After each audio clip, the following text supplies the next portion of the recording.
Life has a peculiar way of throwing curveballs when you least expect it.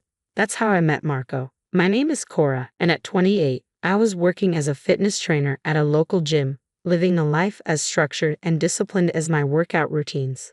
Then one day, Marco walked in, looking for a quick session, and ended up changing the entire course of my life. "Hey, I'm Marco," he said, flashing a smile that could light up the darkest corners. "Heard this is the best place to get in shape. Mind showing me the ropes?" I raised an eyebrow, sizing him up. He didn't exactly fit the mold of the usual gym goer, more like someone who spent his days charming his way through life. "Sure, Marco. Follow my lead, and you'll be in shape in no time. But I warn you, I don't go easy on anyone." He chuckled, his eyes sparkling with mischief. "Wouldn't have it any other way. Lead on, Cora." Training Marco was like trying to tame a wild stallion. He had energy for days and a stubborn streak to match. But beneath the jokes and playful banter, there was a genuine connection neither of us could deny.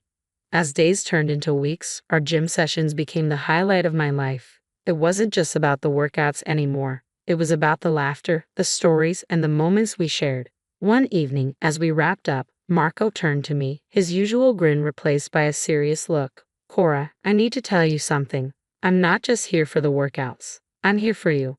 You have this fire, this strength I've never seen in anyone else, and I'm crazy about you." I was taken aback. This was Marco, the guy who joked about everything, now standing in front of me, bare and honest. "Marco, I don't know what to say. You're not what I expected, but I can't deny there's something between us.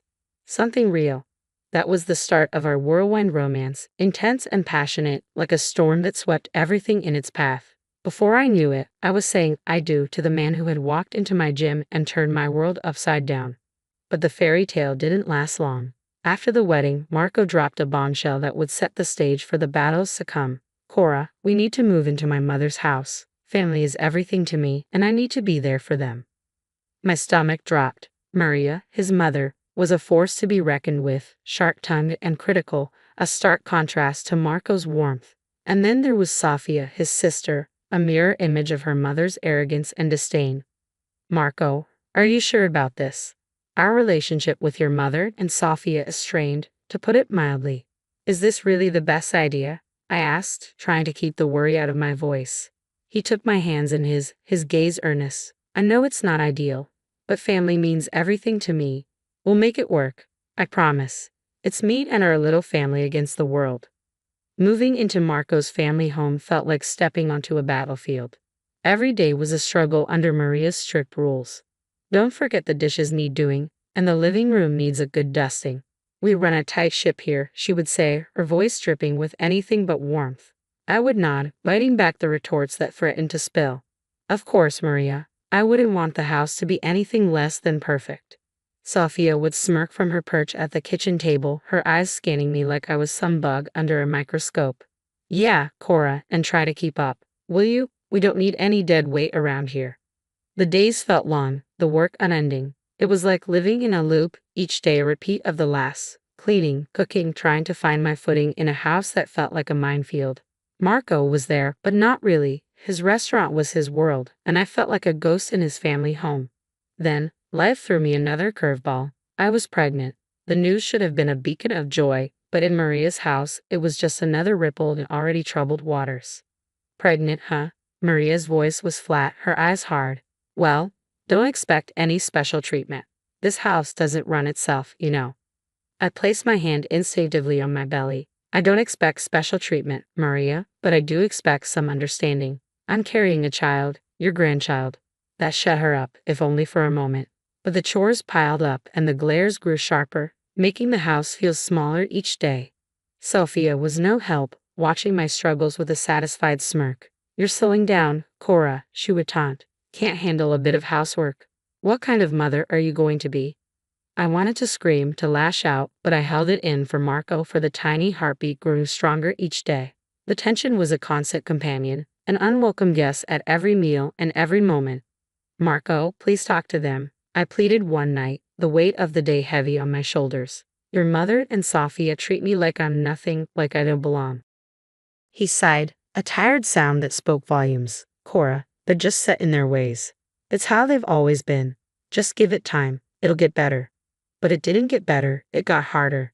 The house became more suffocating, Maria and Sofia more relentless. I was just trying to keep my head above water and protect the tiny life that depended on me. Each night, as I lay in bed, the moon casting shadows across the room, I felt the weight of my reality pressing down, heavier than ever. I made a silent vow. I wouldn't let them break me. Their disdain and sharp words wouldn't define me. I was stronger than they realized, and one day they'd see, this house, this battlefield, would be mine to conquer. Becoming a mother was supposed to be the most beautiful chapter of my life.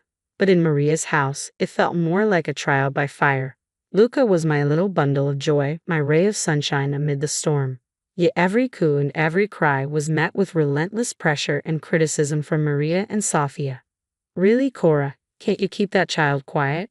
Maria snapped, her tone sharp as knives, every time Luca whimpered. I held him closer, whispering words of comfort, trying to shield him from his grandmother's harshness. He's just a baby, Maria. Babies cry, that's how they communicate. Sofia rolled her eyes, her voice dripping with disdain. Oh please, you're just not doing it right, Cora. Maybe if you paid more attention to him instead of feeling sorry for yourself, he'd be quieter.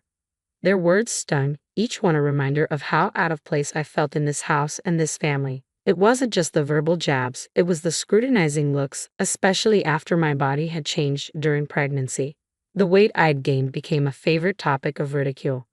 Looks like those fitness trainer days are long gone, huh, Cora? Maria would chuckle, her smirk infuriating. Better lay off the sweets if you want to fit into your old clothes again. I clenched my fists, forcing a smile to hide my hurt. I'm proud of my body, Maria. It brought Luca into this world. The weight is temporary, but the love I have for my son is forever. But my defiance fell on deaf ears. I was the outsider, the intruder in their perfect little world. And no matter how hard I tried, it never seemed to be enough. Enough was enough. The constant belittling from Maria and Sofia wasn't just chipping away at my spirit, it was igniting a fire within me, a fire to reclaim my life, my body, and my self-respect. I decided to take control right there in the suffocating walls of that house. I started small, turning the corner of my room into a personal gym. It wasn't much, just a mat, some weights, and a determination as strong as steel. This is it, Luca, I whispered, cradling him in one arm while setting up my phone to record. Mommy's turning it all around, starting now. The first few days were tough. The exercises left me breathless, my muscles screaming in protest. But each drop of sweat and every aching limb felt like a triumph. You think you can just bounce back, Cora? Maria sneered one day, watching me pant through my routine. It's not that easy, you know. Takes more than a few stretches to fix what's broken. I wiped my brow, fixing her with a steely gaze. Watch me, Maria. I'm not just fixing what's broken. I'm building something stronger. I don't need your approval or your snide comments.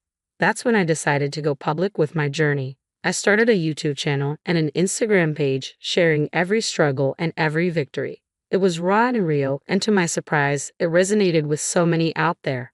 Look at this, Luca. I'd say, showing him the screen filled with comments and likes. We're not alone. There are so many rooting for us. Then came the offers from advertisers, turning my little corner of the internet into a thriving source of income. I was stunned and overwhelmed. But above all, I felt empowered. Can you believe this, Luca? I whispered, tucking him into bed. We're doing it. We're really doing it. But with every success, the tension in the house grew thicker. Maria and Sofia couldn't stand it, the way I turned their ridicule into armor, their disdain into a driving force. What's this now, Cora? Playing the star while the rest of us do the real work? Sofia spat one day, her eyes filled with venom. I stood my ground, Luca on my hip, my heart stronger than ever. It's called turning the tide, Sofia. It's called taking back control. And if that bothers you, well, that's your problem, not mine. What once felt like a prison was now just a backdrop. My world was larger, brighter, filled with the love of my son and the support of a community that saw me for who I truly was. The success of my online channels was a sweet victory, but it brought a new kind of challenge. Marco was stunned by the numbers, the comments, the sheer scale of it all. But his pride was bruised. He didn't want the world, especially his family, to see the shift in our roles. Cora, this is incredible, he said one evening, his eyes pleading. But you know how my mother and Sofia are. Please let's keep this between us. I don't want them thinking I'm not the provider. I sighed, the weight of his request heavy on my shoulders. Marco, I'm proud of what I've achieved. It's not just about the money, it's about respect, about independence. He nodded, reaching for my hand. I know, and I respect that. But in this house, it's complicated. Let's just keep it our little secret for now. Reluctantly, I agreed and began transferring $4,000 a month to Marco's account. The irony of the situation wasn't lost on me. Maria and Sofia continued their tirade, oblivious to the truth. They saw me as a leech, living off their precious son and brother. You're just a freeloader, Cora, always taking and never contributing, Maria snarled, her words as sharp as ever. I held back my retort, using my silent shield against her barbs. I contribute in my own way, Maria, not that you'd ever acknowledge it. Sofia was no better. What do you even do all day, Cora? Lounge around while we do all the real work. Their ignorance was a bitter pill to swallow, but I swallowed it anyway. My focus was on Luca, my channels, my newfound strength. I'd walk with my son in the park, my camera constant companion, capturing moments, workouts, and the real me that they refused to see. Cora, you're wasting your time with those videos, Maria scoffed, watching me edit my latest post. But the numbers told a different story. The subscribers, the views, the comments. They were real, tangible, and they were mine. Maybe to you, Maria, but to me and to thousands out there, it's anything but a waste, I replied, my confidence unwavering. Marco's restaurant troubles added another layer to her already complicated life. One day, he approached me, his pride barely holding back his desperation. Cora, the restaurant is struggling. I need help. Could you? Would you lend me some money just to tide things over? His vulnerability was a rare sight, tugging at my heartstrings. Of course, Marco, I'll help. But this isn't just a loan. It's an investment in us, in our family. His relief was palpable, but it was tinged with the unspoken truth. I was the lifeline, the silent savior of the family facade. As I transferred $10,000, I watched the gratitude and guilt flicker in his eyes. I sensed the balance had shifted. Time in that house felt like a ticking bomb, with each day bringing us closer to an explosion. Sofia's marriage introduced her husband, Rick, into our already cramped space, and his presence only heightened the chaos and tension that had become a constant in our lives. You two just take up space, Maria sneered, her words slicing through the crowded living room. You're nothing but freeloaders, Cora, you and that kid. I clenched my teeth, hugging Luca closer. We're family, Maria, or at least that's what a house like this is supposed to mean. But when Sofia announced her pregnancy, Maria's attitude shifted to something even harsher and more direct. This house is getting crowded, Cora, and frankly, you and your boy are just in the way. The words stung, but before I could muster a response, Marco dropped a bombshell of his own at dinner. I have to go out of town for a few weeks. Restaurant business, he said, avoiding my gaze. A few weeks in this madhouse without the slightest buffer Marco provided felt like a sentence I couldn't bear. You're leaving now? With everything going on? I asked, my voice barely a whisper over the lump in my throat. He didn't meet my eyes. I have to, Cora. It's important. And just like that, he was gone. The door shut behind him, and the weight of his absence settled over the house like a thick fog. I tried to maintain a semblance of normalcy for Luca. We went for walks, did our workouts in the park, anything to escape the suffocating atmosphere of the house. But when we returned from kindergarten one day, the sight that greeted us froze me in my tracks. Our belongings, bags, suitcases, Luca's toys, were piled outside the front door like trash. Mommy, what's happening? Luca's small voice trembled with confusion and fear. I swallowed hard, fighting back tears as I approached the door. Maria, Sofia. What is this? Why are things outside? I demanded, my voice shaking with anger and disbelief.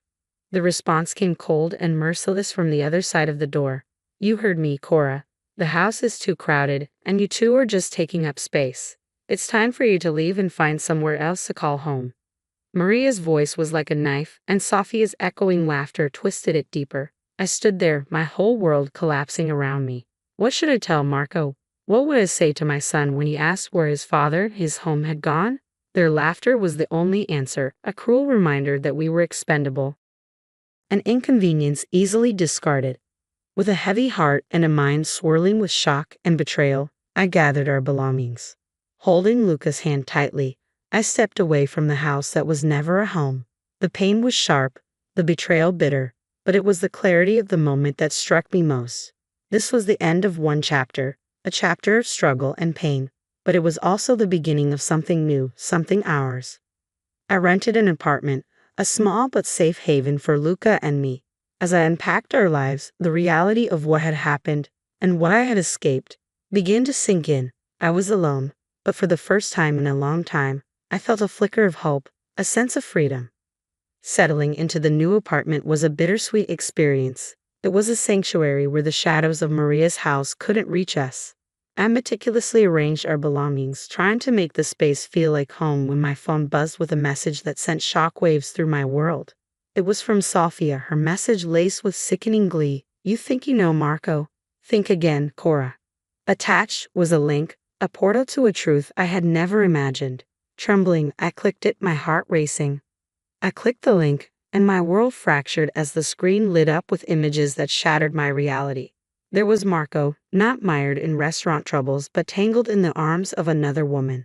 Their intimacy was unmistakable, the photos standing in stark contrast to the lies he had spun for me. The most recent shots were dated just yesterday. The business trip, the stress, everything had been a cruel facade, and I was the unwitting financier of his double life. A numbing cold washed over me, the pain and betrayal intertwining into a fierce resolve. For years I had been the backbone, the silent supporter of a man who lived in shadows while his family treated me like dirt. A week of emotional turmoil was punctuated by incessant calls from Marco, whose voice had once been a source of comfort but was now a trigger for my contempt. "Cora, please, you need to come back. Mom and Sophia crossed the line, and the restaurant is in shambles. I need you. The bills are piling up." His pleas, once capable of tugging at my heartstrings, now ignited nothing but disdain. "So you only need me to pay your bills and your family's bills?" His voice cracked, desperation seeping through. "We're still a family, you, me, Luca. Isn't that worth fighting for?"